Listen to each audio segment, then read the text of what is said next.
சுதந்திர வாழ்க்கை. கிருஷ்ணதேவயாரின் மனைவி ஒரு அழகான கிளியை வளர்த்து வந்தார்கள்.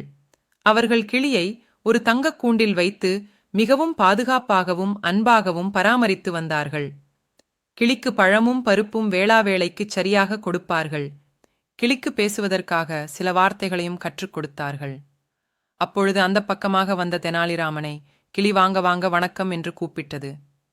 தெனாலிராமனும் அடடே, என்ன இது வித்தியாசமான குரலாக இருக்கிறது என்று கேட்டான். அப்பொழுது மகாராணி அவர்கள், வா ராமா, இந்த கிளி இன்று முதல் இங்குதான் இருக்கப் போகிறது என்று கூறிக்கொண்டே மேலும் இந்த கிளி நல்லது மட்டுமே பேசும் என்றும் கூறினாள். அப்பொழுது தெனாலிராமன் கூறினார், இல்லை மகாராணி அவர்களே, கிளியானது நாம் கொடுக்கும் உணவிற்காக நாம் என்ன சொல்கிறோமோ அதை மட்டுமே திரும்பி கூறும் என்று கூறினார். அப்பொழுது அங்கு வந்த கிருஷ்ணதேவராயர், இல்லை தெனாலி மகாராணி அவர்கள் கூறுவது உண்மைதான், இந்த கிளி நல்ல வார்த்தைகளை மட்டுமே பேசும் என்று கூறினார். அப்பொழுது மீண்டும் தெனாலி கிருஷ்ணதேவராயரிடம், இல்லை அரசே, நீங்கள் அனுமதி கொடுத்தால் உங்களது கூற்று பொய் என்று நான் நிரூபித்து காட்டுகிறேன் என்று கூறினார். கிருஷ்ணதேவராயர், தெனாலிராமன், நீ எவ்வாறு நிரூபிப்பாய் என்று கேட்டார்.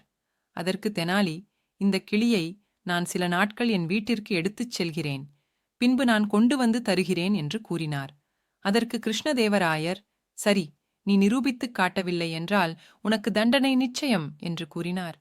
ராமன் அந்த கிளியை எடுத்துக் கொண்டு போய் பறவைகள் பராமரிப்பவர்களிடம் கொடுத்து அந்த கிளிக்கு சில கெட்ட வார்த்தைகளை கற்றுக் கொடுத்தான். ராஜா, ரொம்ப அழுக்கு மகாராணி, மிகவும் மோசமாக இருக்கிறாள் என்று சில வார்த்தைகளை கற்றுக் கொடுத்தான். பின்பு சில நாட்கள் கழித்து கிளியை மீண்டும் அரண்மனைக்கு கொண்டு வந்து வைத்தான் தெனாலி. அப்பொழுது அங்கிருந்த அந்த கிளி, ராஜா மிகவும் அழுக்கு, ராணி மிகவும் மோசமானவர் என்று கூறி அதையே திருப்பி திருப்பி கூறிக்கொண்டிருந்தது. அப்பொழுது அங்க வந்த கிருஷ்ணதேவராயர், தெனாலிராமன் கிளியை நீ என்ன செய்தாய்? இங்கிருந்த வரை இந்த கிளி இவ்வாறு பேசியதே இல்லையே என்று கூறினார். தெனாலிராமன் மகாராஜா கிருஷ்ணதேவராயரிடம் கூறினார், என்னை மன்னிச்சிடுங்க மகாராஜா, விலங்குகளும் பறவைகளும் நாம் என்ன சொல்கிறோமோ அதைத்தான் திருப்பி செல்லும். அதுவும் அதன் உணவுக்காகவே அது நாம் சொல்வதையெல்லாம் திருப்பி கூறுகிறது. மேலும் பறவைகளையும் விலங்குகளையும் இவ்வாறு அடைத்து வைத்து வளர்க்கக்கூடாது, அதை அதன் போக்கில் சுதந்திரமாக விட வேண்டும் என்று கூறினார் தெனாலிராமன்.